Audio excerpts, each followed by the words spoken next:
Hello and welcome to another episode of On the Corner, the official podcast, pitchlist.com. I'm your host, Eric Samulski, joined on the end of our long walk by Nick Pollack. Nick, how you doing? What is happening? If you've noticed, I'm not where I normally am. You are. You got in Houston. My son would love the ceiling fan behind you. Yeah, that's probably distracting. I'm so sorry, but it's very hot if I don't have that on. But yeah, I'm in Houston until tomorrow, so I'm going to the Astros game tonight. Nice. And I'm happy I could catch Eric Samulski today to talk about the final 2 weeks of the season. You're here. And who you can be circling for streams and who you should be moving on from. Yeah, this is we understand the audience for this may be dwindling as people are out of contention. We are here to the bitter end. We're going to be pretty cut and dry about this. We're not going to waste much time with pitchers who you shouldn't be considering. We're just going to be pretty quick about like drop this guy, use this guy, and yeah, we'll go from there. Absolutely. So we're going to dive right in. We got the Arizona Diamondbacks. The next 4 series, it's the Giants, it's the Phillies, it's the Dodgers, it's the Padres. Nothing stands out as being particularly enticing in those matchups. Are you using any of these guys? I mean, I can imagine Zach Gallen and Eduardo Rodriguez against the Giants when he gets them, but even maybe Ryan Nelson against the Phillies, because Ryan Nelson's four-seamer is that good, and he keeps showcasing some highlights with his curveball or his cutter, maybe a slider. And the Phillies aren't as strong as they have been in the past, but I don't want to touch Brandon Pfaadt, and I definitely don't want to go for Erod or Gallen against the Dodgers or the Phillies or the Padres. And not Tony Disco. No Disco. No. He is dancing in the streets by himself at 1 p.m. It's not dancing great. All alone. No. So we're moving on. We got the Athletics. Good news for the Athletics. Their next 2 games are on the road. Bad news is this first series is at Fenway, though we should note this remains a Red Sox lineup without Roman Anthony and Wilyer Abreu, and they haven't looked particularly good outside of the first inning against Will Warren last night. Yes. And then they get a matchup against the Pirates, and that could make some of these guys usable. The concern for me is that the Red Sox are still pretty good against left-handed pitching, which means it's not sunshine and rainbows for Jeffrey Springs in that game on Monday, and he gets the Pirates next. And then JT Ginn, who starts against the Red Sox Wednesday, gets Houston next. So it's like, I guess you maybe want to use him against the Red Sox, but that could be it. And it's not super exciting. Yeah, I would only touch the guys for this Pirates series. And Severino away from Sacramento Verde and going into Pittsburgh, that's fine. PNC Park, cool. Luis Morales as well. Sure, that's fine. What I saw yesterday is against the Reds, not disconcerting enough to say no against the Pirates. And yeah, it could be sunshine and rainbows for Jeffrey Springs and PNC Park. But otherwise, I'm not going for this. I don't want to touch JT Ginn in hosting the Astros. I'm not interested in that. Yeah. I have some hope that Luis Morales will be usable in that final game against the Royals as well, but it's at home, so it's a little bit, I'm less optimistic, but hey, you never know. Right. Pretty good setup for the Braves, who get a series against Washington, then a series against the Tigers, then a series against Washington, and a series against the Pirates. So for me, it makes almost all of these guys usable. Does that extend to Nathan Wiles for you? No, Nathan Wiles, that's a bullpen game because it's a doubleheader. Yes. So don't think about that one whatsoever. Hurston Waldrop is a coin flip if he has his splitter working or not. And it's really frustrating. And we just saw that once again. And now he's going to get the Nationals, which theoretically plays into it as a left-handed lineup. But I really don't want to do it. I'm sure he'll be good in one of them and bad in the other. Joey Wentz, you should circle for the Pirates. He's also incorporating a changeup now. It's actually what we saw yesterday. And I think he pitched better than the line would suggest. So I'm kind of interested in that, and not necessarily against the Tigers. Bryce Elder, you knew this wasn't going to last, guys. If you really want to chase it more, fine, but I don't want to do that, even though he had those slider whiffs. And Strider, I'm concerned about it tonight because as a 2-pitch pitcher, with the slider being such a major part of it, that doesn't work as well against left-handers instead of right-handers. So I hope that goes well against the Nationals. I'm not as confident as I want to be. Don't want to do it against the Tigers, and then fine, I'll do it against the Pirates. And Chris Sale, you should note, likely doesn't get that start on the 28th. That would be the final game of the year. There's no reason to push Chris Sale with the season he's had and then the injuries and everything like that. That's got to be some younger guy or whatever. I don't know.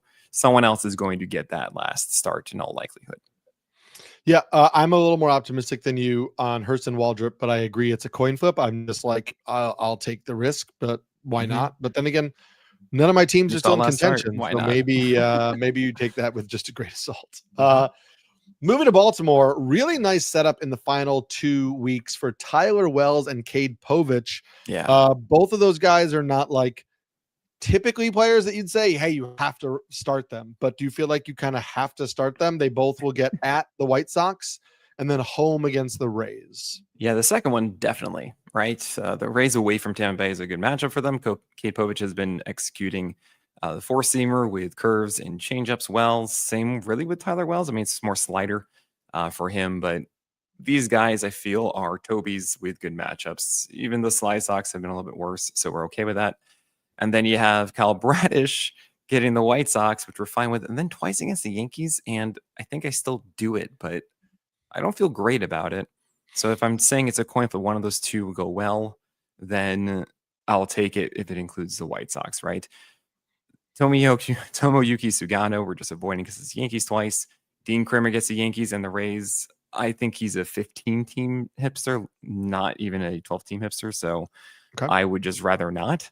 But it's up to you guys. I have him as a desperate stream because I can see a moment on that Thursday that you're thinking, I need any starts I can get. That might be one of them. And Trevor Rogers, honestly, he's just been pitching so good, even though he has that toe blister. I think you got to start him against the Yankees twice. Yeah, that's those tough calls. Like you want to look at the matchups and make your calls based on matchups, but you can't overthink it or sit guys who are red hot, and that does mean Trevor Rogers. Yeah. It's hard to like anybody in this Red Sox rotation right now other than Garrett Crochet. Not going to lie. Giolito and Bayo are, not struggling, but not cruising like they were in the earlier parts of the summer. They do get the Athletics, but it's at home. The Athletics offense has been a little better, and it's not in Sacramento, but it's not a great environment. But then they go at Toronto.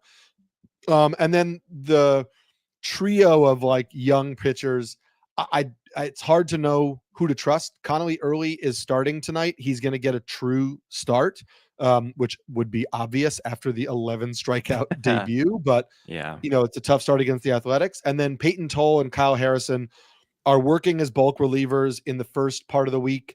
One of them might get a start in the second part of the week, but it depends if they actually pitch out of the bullpen in the first part of the week. So you can't trust either one of those guys. Yeah, it's. I do want to ask, by the way. I think it's Tolley. I was told it was that, but is it just Toll? Well, Lou Merlone says Toll on the Nesson broadcasts, but I don't. So I'm going with that, but I don't know. While you're talking, I will look it up on Baseball Reference. Because I said Tolley smokes for the roundup, and I would be so sad if it's just Toll smokes. That's just not even a thing. that would be terrible. Connolly Early, it's actually kind of interesting because he did strike out so many batters and he looked great. However, it's one game. It's the same lineup. And I know that data has come out saying that if anything, it benefits the pitcher in a back-to-back scenario where they face the same team twice in a row. However, I'm curious to see what that data looks like when they do so well the first time. If it's always just kind of split, like one good, one bad, then is it? I don't know. I get a feeling that he's not going to be as good. Of course, those 11 strikeouts. But are the Athletics going to be better against him? Because that was his debut. They didn't have much of a book on him. Now they might have a better one. It's still a little weird for me. I am going to go for it, but Connolly Early is not just a lock to do that again, of course. And it is in Tampa Bay, that second one too, which is just, it's not home. It's not away from there. It's a very weird stadium to pitch in. But I think based on just how he did, you got to kind of roll with that. I'm not touching Dustin May. Garrett Crochet, obviously, we're going with. In the Peyton Tolley situation, well, piggybacking with Kyle Harrison, who's going to start? You don't want the one who starts because you want to be in the situation to get a win. And I hate playing that game so much. It's really unfortunate because I really think that Peyton Tolley is really good. It's just I wouldn't trust Kyle Harrison, and I hope that he does get that opportunity next year, of course, in full. And then Lucas Giolito and Bayo. I think you're okay with Giolito against the Athletics and Detroit. I just would probably avoid it against the Jays in Toronto. And for Brian Bayo, yeah, he's a Toby, so I'm fine with the Athletics. I don't really want to do it against Toronto, but I understand if you're just gonna try and get a win there. What do you got for me? The update is I cannot tell you. The AI search on Google says it's Toll, but there are people on Reddit that say it's Toll-Lee. There's no pronunciation guide on Baseball Reference. And so if anybody works for the Red Sox or wants to or knows for sure and wants to reach out to us, I'm sure if I wasn't on this recording right now and we could listen to him say something, then maybe he would pronounce it the proper way, and maybe we'll update you on the final episode of the regular season. Oh wow. That's next week. Yeah. Yes, that's the big reveal on that. On that note, I do want to just remind everybody what the off-season plan is for Pitcher List. It's not like we just go dark, guys. What we do is I put out my top 200. My goal is to get it out by Thursday of the off season, because I have a very busy weekend and I want to just be able to celebrate that. So the top 200, which isn't going to be the massive breakdowns, is going to come out the first week of the off season. And then we have our Pitcher List staff mock drafts. So we're going to be doing the podcasts of recapping those. And then I'm going to start my process earlier than ever because I'm getting married in December and I want to be done. I want to be done with all of that. So yeah, Eric Samulski will be there, which I really can't wait for. He will be. I'll let him know. Why am I saying that, Eric, by the way? That's how it was written on the wedding invitation. My wife's name was spelled properly, but mine wasn't. So that's great. But you know what?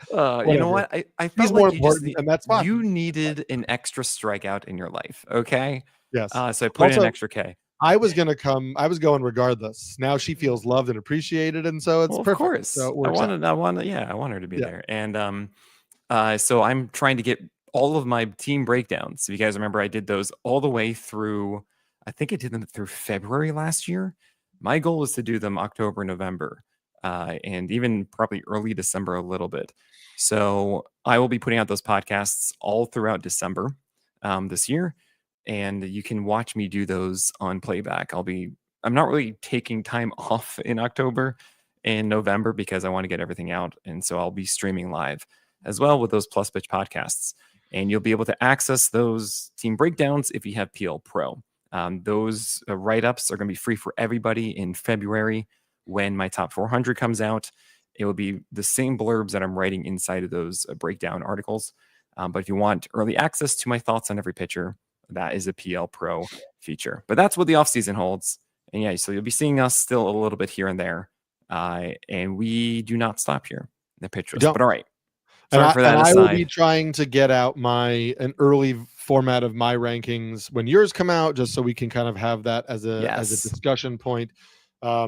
Busy time for me. We now have the NBA on NBC, and I'll be covering basketball this year. And I know you like basketball, so maybe you're more okay with me talking about basketball than that other sport.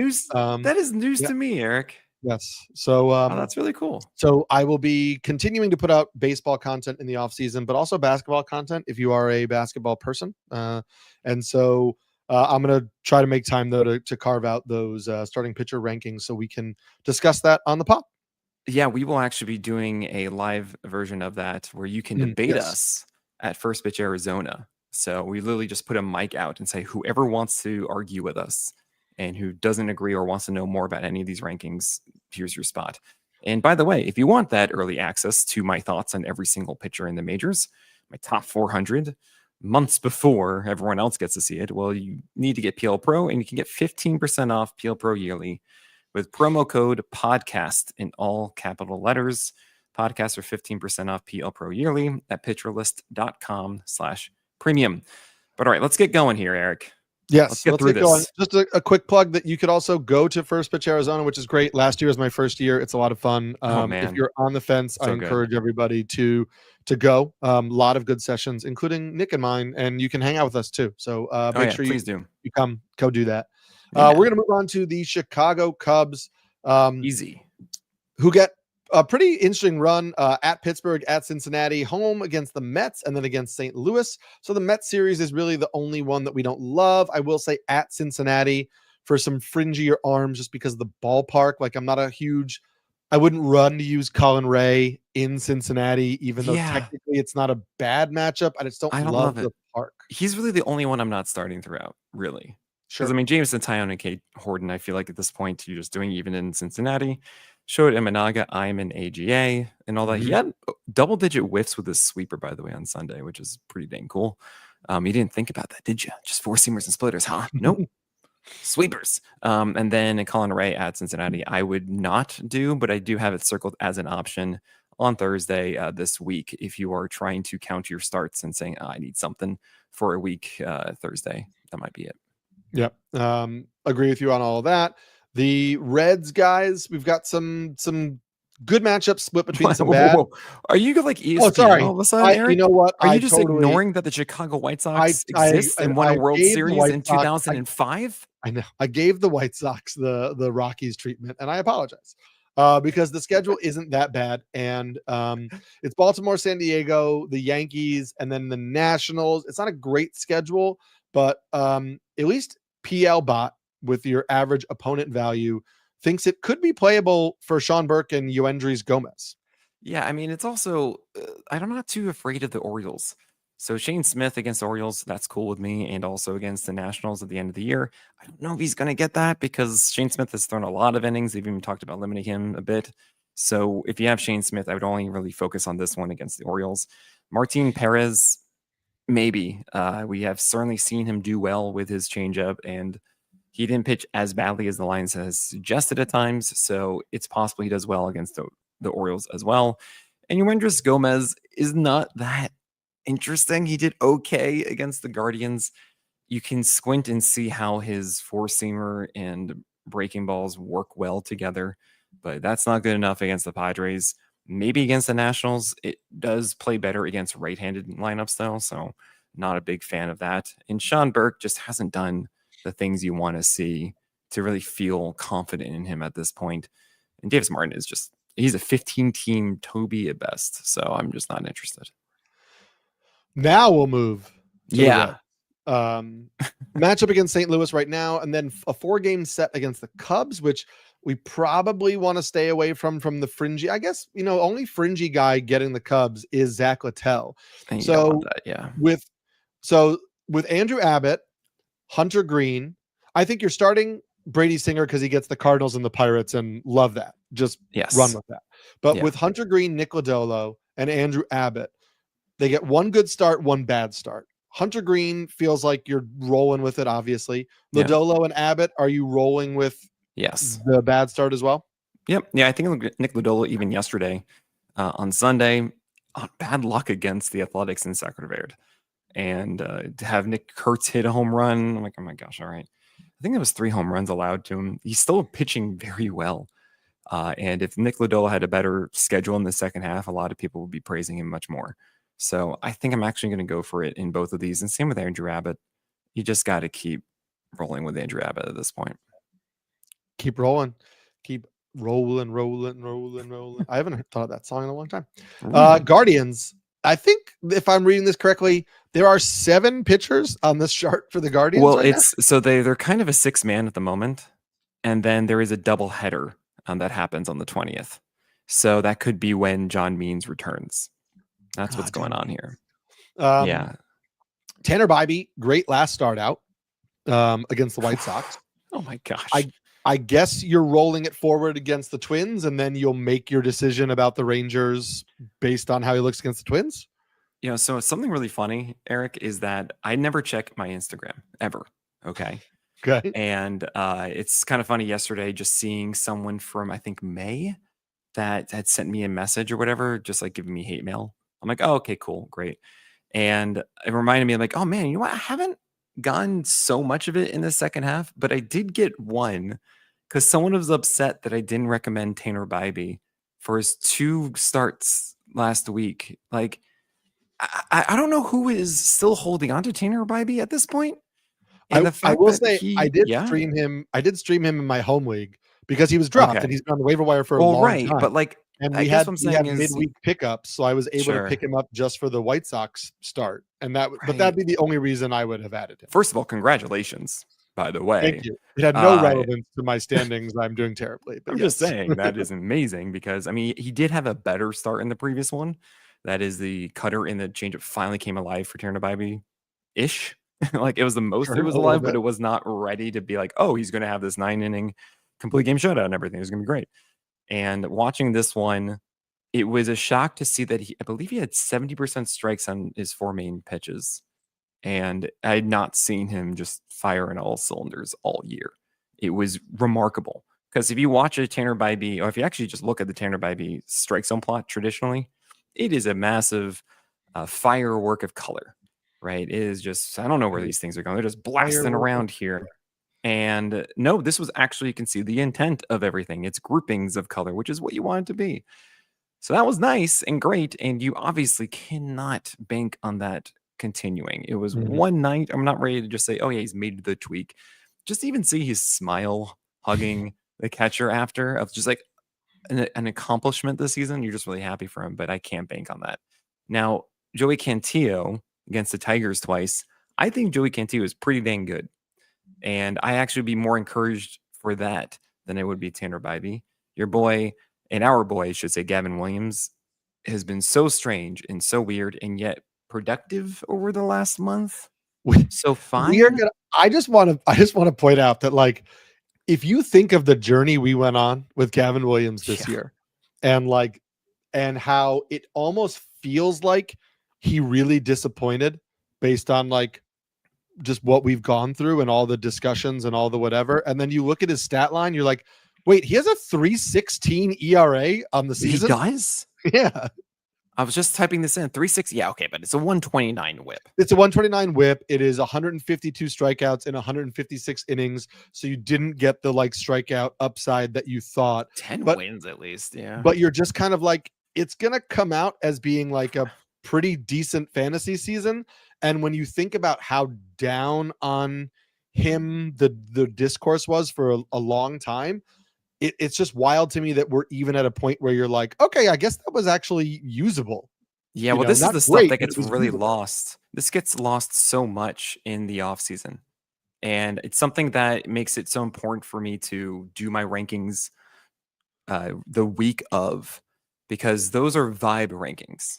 Those are like, where are we right now on all of these guys, knowing that okay, yeah, they were like this, but no, we don't have that confidence at the moment. Before we then look back, it's like, oh, cool. Now we're just going to paint a different picture of Right. what they were, right? So Gavin Williams actually since June 3rd, it looks like, has a 2.77 ERA and 119 whip. But I'm actually going to do one better for you. Since July 2nd, 230 ERA and a 108 whip with a 24 to 25% K rate.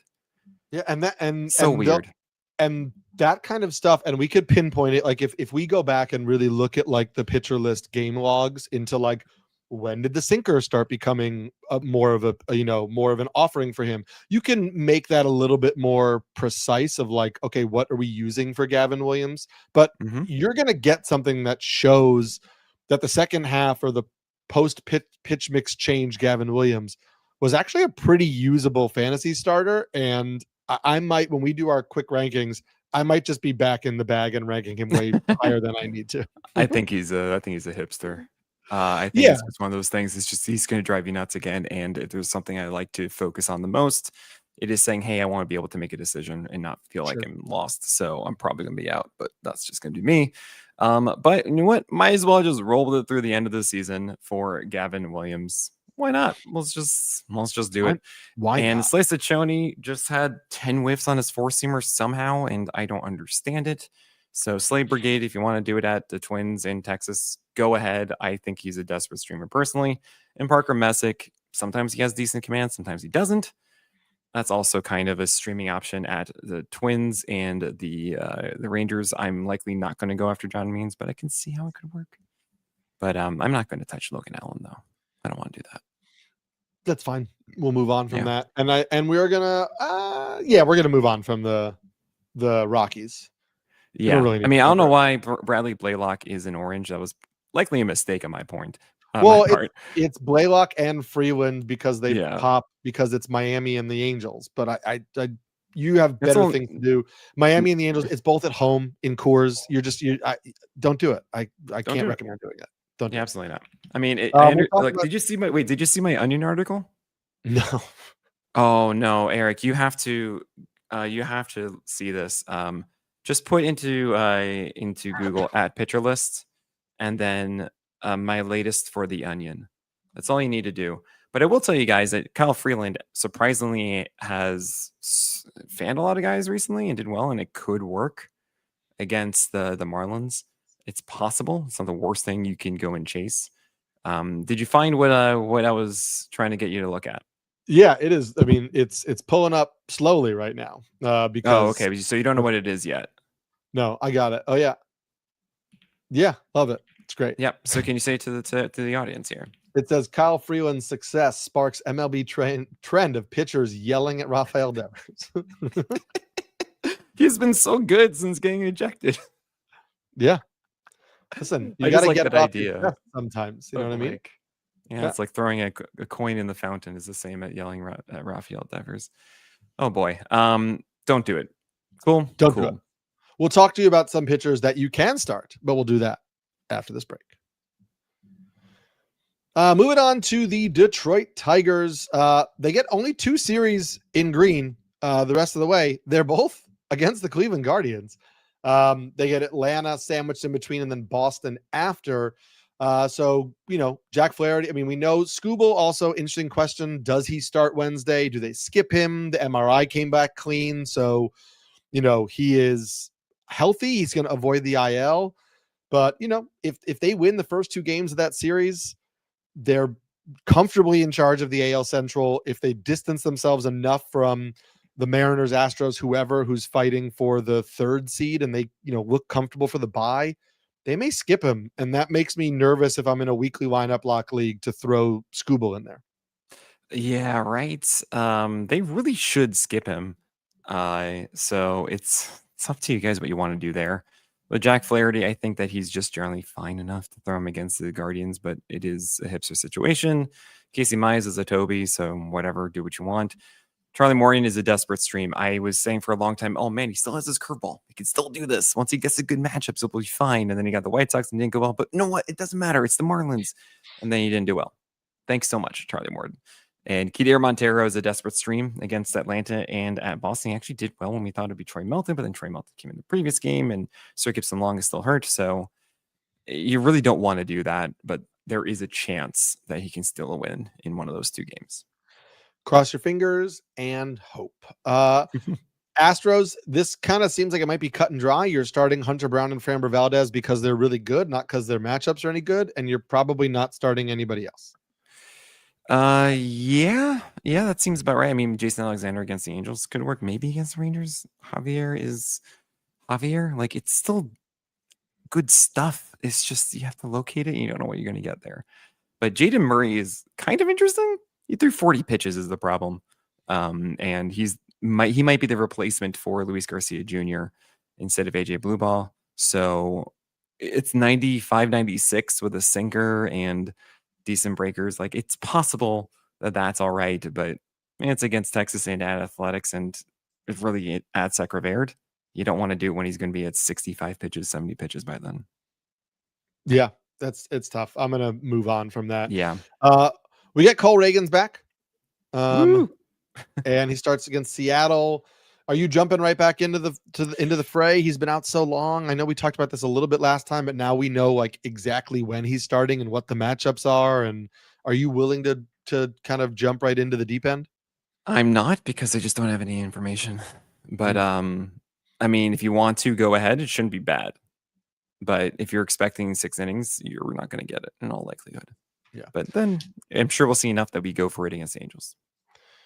We said that Ryan Bergert might have one more start. That start did not go particularly well.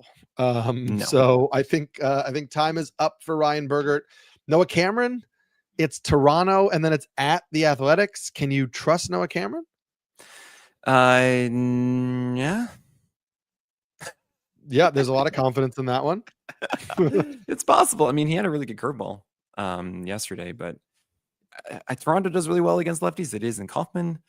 He might be running out of gas at this point. It's up to you guys. Fair. And then Lugo may be coming back at the end against the Angels. I think that will fully depend on what happens in the playoff race and if there is a need for him to make that start. So keep an eye on that. And I think that kind of does it for the Royals. And Walk then, is a possible quality start for any of those games. Sure. Potentially. Yes. Not really excited. This kind of, I feels like what we talked about with the Angels last week. I don't know when Jose Soriano is going to have a good start. I'm more comfortable using him next week against the Royals, but I could see it if you need to roll the dice. I just don't know that I could use Yusei Kikuchi against the Brewers, and I can't use any of the other guys in this rotation. Yeah, I mean, that seems pretty fair. They are a lot of arms who you won't feel comfortable starting, right? Like Jose Soriano is just like, what are you going to do? I don't know. Mitch Ferris obviously isn't it. Kyle Hendricks isn't it. Caden Dana did have 9 strikeouts, but I don't think it's believable. And as you mentioned, the schedule just is not good. Yeah. The schedule is not good for Emmett Sheehan, but he is getting a 2-start week. Well, we think, because who knows with the Dodgers, but it's against the Phillies and the Giants. Most people, when this, if you're listening to it live, you'll get your answer. You're the cool Would you have used him in a 2-start week against those opponents? Yeah, I would have done it. It's kind of tough with the start against the Phillies because we don't know the kind of strength that they're at right now, right? But against the Giants, yes. And I just believe that Emmett Sheehan is a good enough pitcher to do this. He should be able to take down both teams. Yeah. Okay. Fair enough. Maybe I'll have to look into if I'm starting him or not in other places. And then the other guys are starts. Otani, Snell, Yamamoto, Kershaw, Glasnow. Like you're using all those guys right now. Yeah. Ryan Weathers at Colorado, at Philadelphia versus the Mets. Welcome back. Does he go right back to waiver wires? No. Okay. Maybe. I mean, I think Ryan Weathers looked really good. The problem was that it was only 68 pitches. So I don't know if he's going to be able to go up to 75, 80. I would like to put Ryan Weathers in my lineup, but I feel like my heart says yes and my brain says no. I actually initially had him in probable start for his Tuesday rank, and I said, Nick, this is a little too much. You can't do this. So I brought it back down, and we'll see where the Phillies are as well when he does face them. But at the very least, Weathers should be around 80, if not more, by then. So I'm okay with that. So I guess if I have Weathers, I'm just kind of continuing on. And Yuri Perez, I know hasn't gone well, but I feel like you got to do it against the Incors. You got to do it against the Rangers. I think the fastball is just too good. Fair. Oh man, Yuri Perez he's killing me a little bit, but I could see doing that. I think the Brewers right now, you got to start everybody. I mean, it's Angels, Cardinals, Padres, Reds, and Reds are at home, so out of Cincinnati. So you want all of those matchups except for the Padres, but it's Woodruff, Priester, and Mizorowski get the Padres. So I think you're starting all of these guys, and the only question is just what happens with Jose Quintana and who fills the rotation spot if he's out. Right. I mean, you got it. Yeah, that's it. I mean, if it's Patrick, then I kind of would be okay with it. Chad Patrick's not so bad, and it's a good cutter, and it could be just fine against the Cardinals in St. Louis, which is a great place to pitch. And of course, for the Reds carpet. So yeah, you're pretty much going with everybody. And remember when we didn't have anyone but Freddie Peralta in this rotation? Yes. It's pretty incredible how much this is just completely turned around. Yay for Milwaukee Brewers. I'm rooting. Yeah. I'm rooting for them. I me live too. in New York. I'm a Mets fan, so ultimately I'd like to see the Mets make it. But but yeah, Brewers. Feel good team. Fan. I was gonna say I'm not a fan of a lot of the options in Minnesota, but there's a decent. I mean, this series against the Yankees coming up is not ideal. I would not start any of those 3 guys against the Yankees. That's Simeon Woods, Richardson, Zebby Matthews, Taj Bradley. But then it's Cleveland for 4, Texas for 3, Philly for 3, and the Philly for 3 at the end is interesting because we know it's not going to be Trey Turner. It's unlikely to be Alec Boehm. If Philly has clinched, is it also like they're going to rest Bryce Harper and Nick Castellanos? And like, do they kind of like give some of those guys a break? And then you're looking at a Phillies lineup that's like Edmundo Sosa, Otto Kemp, and Bryson Stott. And like, yeah, I would maybe throw Joe Ryan and Bailey Ober in that game. I don't really know. Yeah, Bailey Ober just threw 90 miles per hour, so at least it's not underneath that. And the command against lefties was fantastic in his game on Sunday.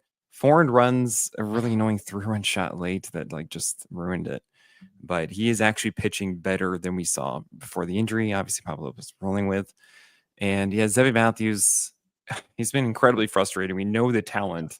It's possible he does really well against the Yankees, then terrible against the Rangers, right? So good luck with that one. I don't trust him in Woods Richardson. And Joe Ryan has not been good the last 2 starts, but the stuff is still there. So we are going to just roll with that regardless. You got to use him, even though I think he wishes he was out of town. This Mets rotation, we knew it was going to be a mess coming into the year. Kodai Senga is in the minors. Sean Manaea is in the bullpen. It is wild out here in these streets. We're relying so much on young pitchers. Jonah Tong got lit up in his last start, but are you going back to the well? No. No. Against the Padres. We're avoiding. Nope. I'm just like, don't do it. We haven't really seen him overwhelm. And it's a questionable matchup there. So I think like you should just go for something else. Well, all right, there you go.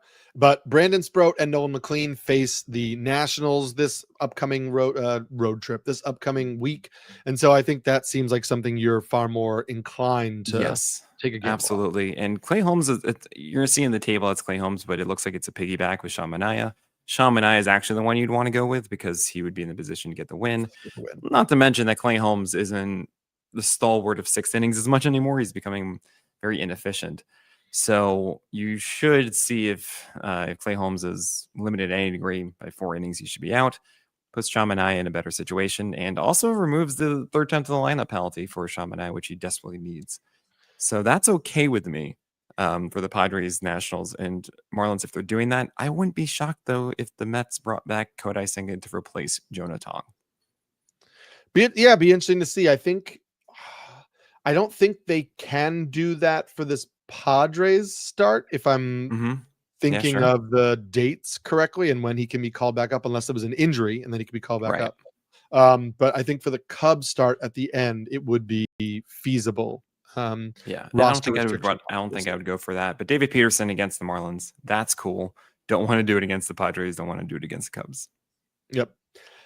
Moving across the way to the Yankees, it's a really nice setup for the Yankees. At Minnesota, at Baltimore. We already talked about not being super scared of the Orioles lineup. Home against the White Sox, and then home against Baltimore. I feel like it's a no-brainer with guys like Rodon, Schlittler, Fried, and with those matchups, for me, it's a no-brainer with Luis Gil. So the only question is like, are you put off by Will Warren's recent starts? And even against Baltimore and the White Sox, you're going to look the other way. Yeah, I am very much put off by those starts. I think that Will Warren's been degrading a bit for a while. I mean, if you've heard me talk to, Saris on the craft, you'd see me talk about how Will Warren just is on decline while Luis Gil is on an incline, and brought up that Will Warren's stuff has been worse. The changeup hasn't been a big factor. He's turned too much to fastball focus with 4-seamers and sinkers, where he's really supposed to be a sweeper changeup guy with sneaking in fastballs, right?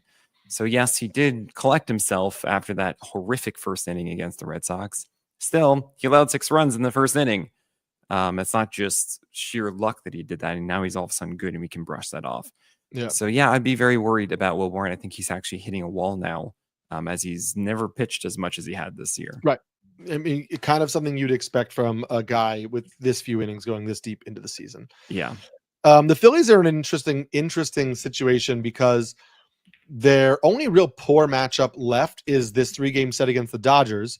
But they've obviously set up their rotation so that it's Ranger Suarez, Christopher Sanchez, Jesus Luzardo against the Dodgers. It's hard to sit those guys. Maybe Luzardo in a shallower format.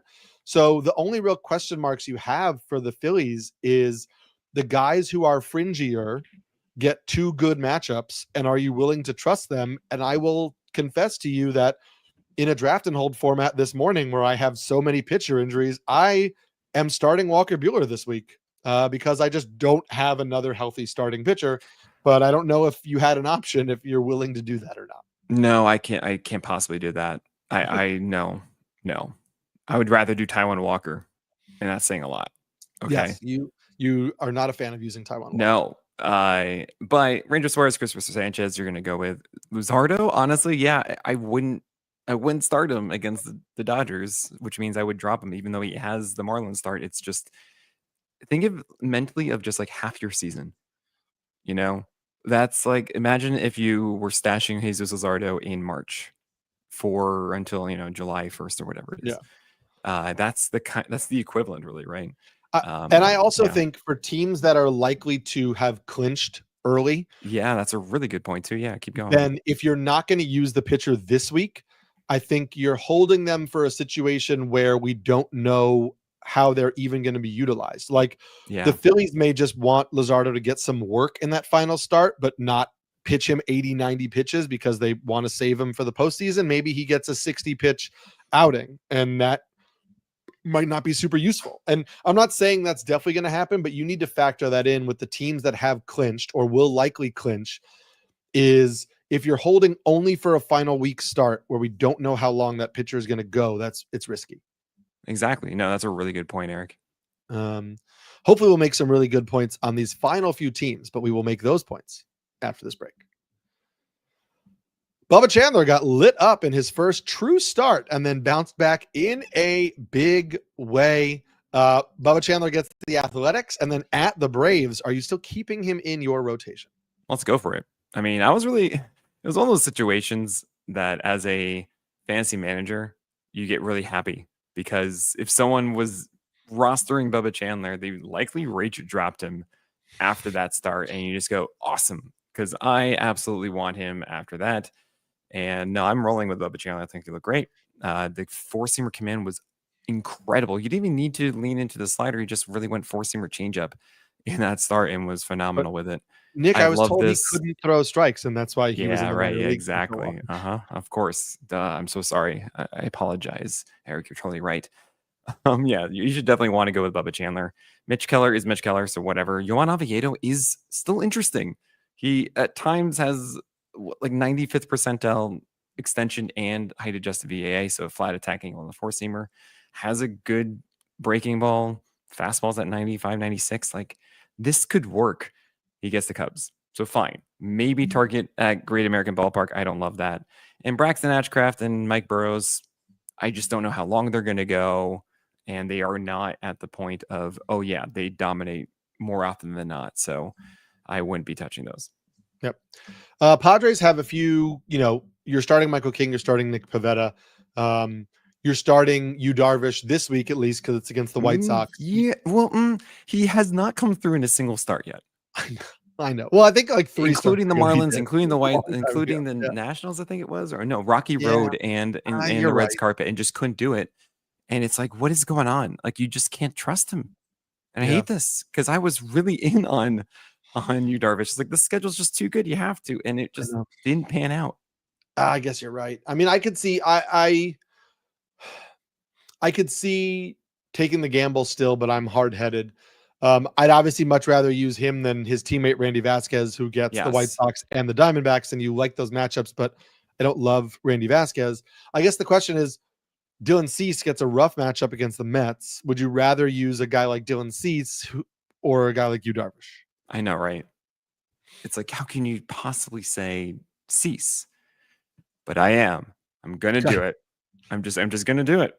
I feel like Dylan Cease he's better than the track record has been.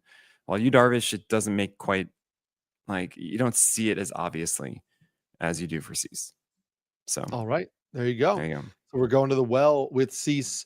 I don't really know. I mean, like, are you going to bench any of the Mariners starters? We do this every week. Like, Kansas City and Houston aren't easy matchups. But they're not matchups that I'm like, I have to bench George Kirby or Bryce Miller. I mean, it's the Dodgers. So the Dodgers in the last series, we don't know how they're going to shape up the rotation. Don't expect Right. them. You might see Bryce Miller at the end of that because he hasn't gotten as many innings and he's not going to be in that 1, 2, 3. So fine. But yeah, you're going to roll throughout with all these guys. Yeah, we may actually see this Marlins team in the postseason. Mariners They are team. Mariners team. Did I say Marlins? Oof, you're Yes, you probably not going did. to see the Oof, Marlins team yeah. in, but you're going to see this Mariners team in the postseason. They're a game up on the Astros right now. They are 3 games up on the Rangers, so that's kind of like a big AL West wild card situation. This Mariners team with that rotation in the postseason could be kind of fun. So we'll see how that Yeah. shapes out. I'm rooting You for could them. I also want them to win the World Series. They've never made it to a World Series, guys. Like, root for them. I want them to win the AL West. I'll say that. Well, I guess I should say I want the Rangers to win the AL West because I have friends that work for the Rangers, and so I need to say that out loud publicly. But if they both made the playoffs, that would be nice. Eric, I'd do you be know okay with I'm a Yankee fan, and I'm saying this. that. I know. Remove from your Red Soxdom, okay? Well, I said friends. I didn't say fandom. I said I just, can't root against my friends. just you can. Okay, okay. Who needs friends? The White Sox are the White Sox. The White Sox are definitely not in playoff contention. The Giants are in playoff contention. Interestingly, calling up their top prospect, Bryce Eldridge, today, but that's an offensive thing. So we don't. 31% strikeout rate, guys. Do not trust it. Yes, lots of power. If you need power, maybe, but the batting average is likely not going to be there. 15% swinging strike rate at AAA. Robbie Ray gets the Dodgers this week. What are you doing? Robbie Ray just got the Dodgers, or he just had a terrible. He didn't just get the Dodgers, did he? He got no, he did. Yeah, it was bad. It was just like it's just so frustrating. But he was 94 plus in the fastball. It's like, man, you're driving me bonkers now. I that's what I say. That's it. Verlander has performed, but it's not in a way that I feel super confident. But fine, at Arizona, the Cardinals, and I get the sense that the Giants are still going to be competitive that last weekend. So Verlander, you know what? Rocky Road, fine. Like you might be able to get that one. You might get Carson Wisenhunt and Kai Teng as well. Yeah. And Kai Teng is a strikeout arm. It's very much about the breaking balls, which means that think of Lance McCullers when you think of Tang, right? Just it could be 4 innings of chaos. It could be 5 innings with more walks than you want, but you get 8 strikeouts, right? So that is the gamble you're taking there. And Carson Seymour does throw harder than the other Carson, that is Wisenhunt. It's not really that exceptional of an arsenal, and I don't know how long you're going to let him go. I would not be considering him for the series against the Diamondbacks. Yeah, I can't believe the Mets have let it get to a point where the Giants are so close to a playoff contention. Of course you can. They're the Mets. I know, that's true. I can.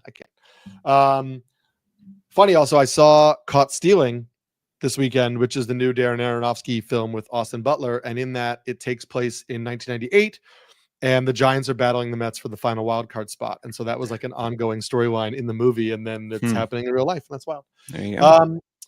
The Cardinals, really, I guess the only question is, are you starting any or all of Matthew Liberatore, Michael McGreevy, and Andre Payante against the Reds at home right now? Because after that, I don't know that any of them are really usable, except for maybe you start Sonny Gray against the Giants. I mean, Sonny Gray, you're just going to start. Sure. You have to.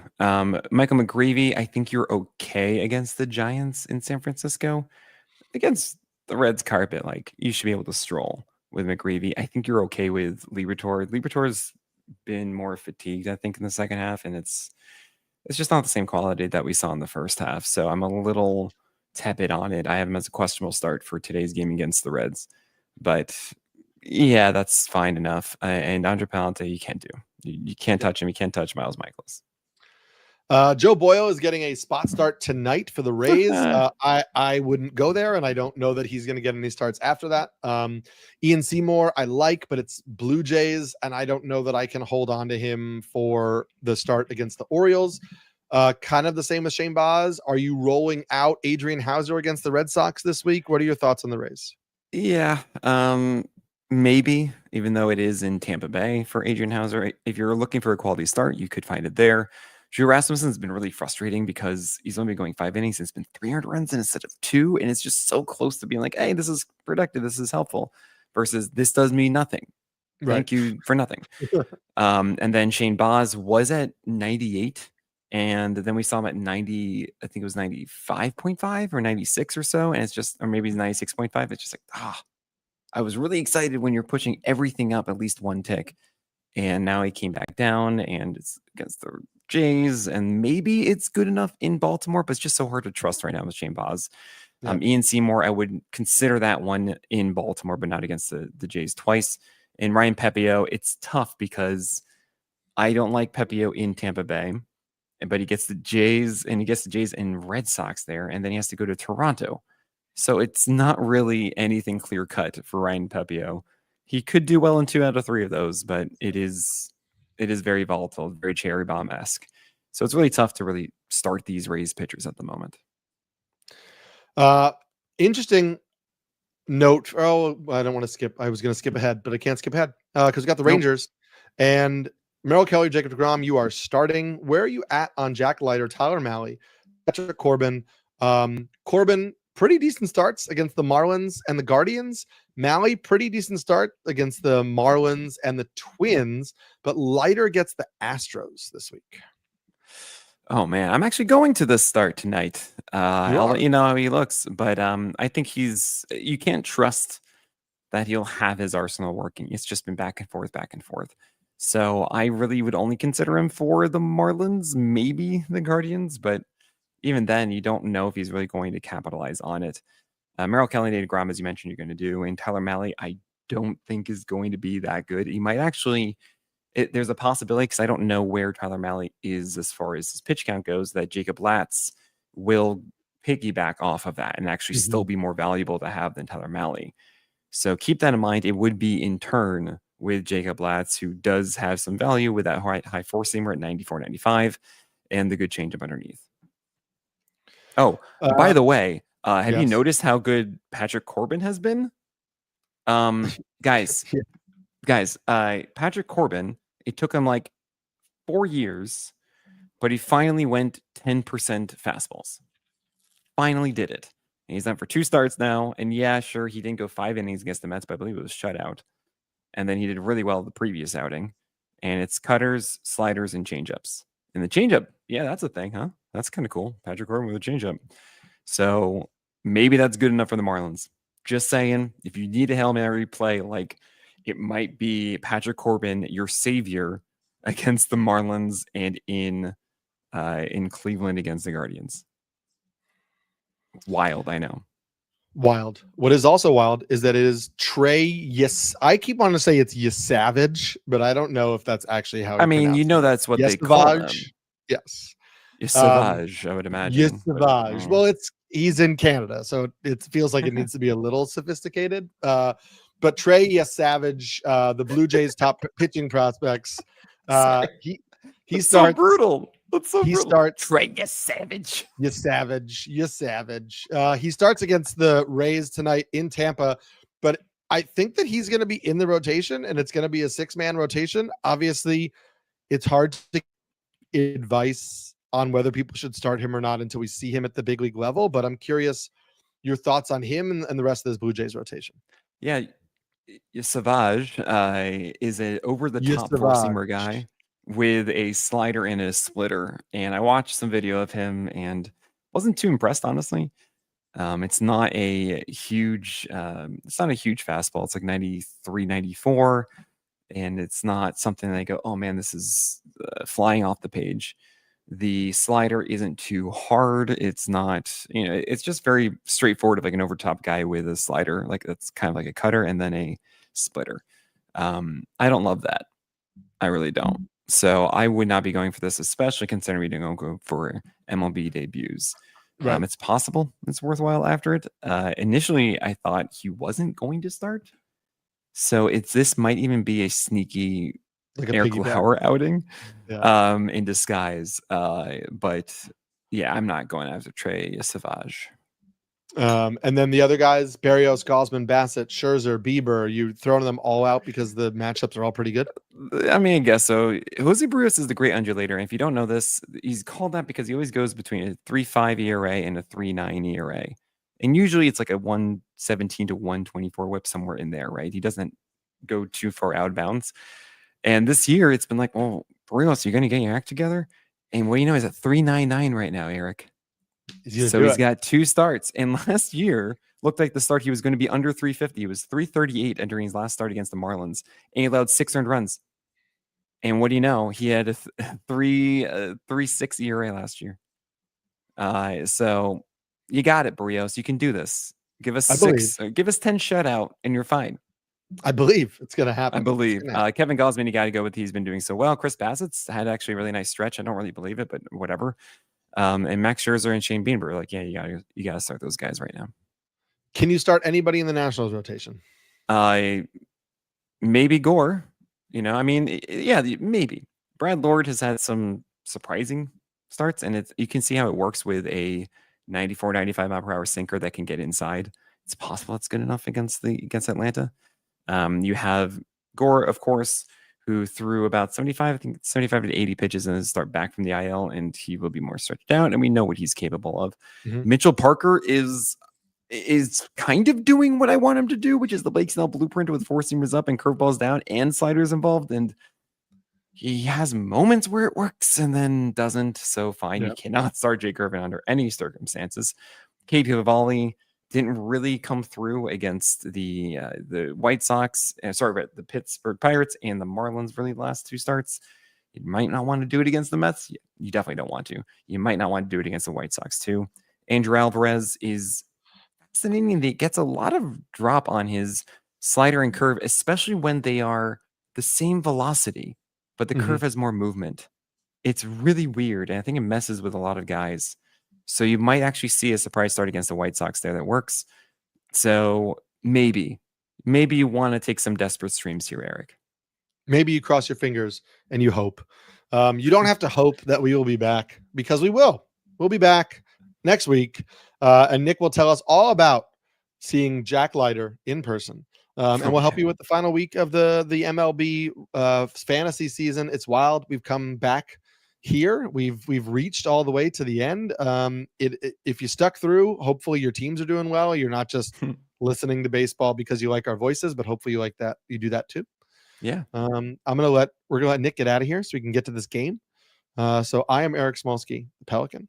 I'm Nick Pollack, the Lion. And we'll check you on another episode of On the Corner next week.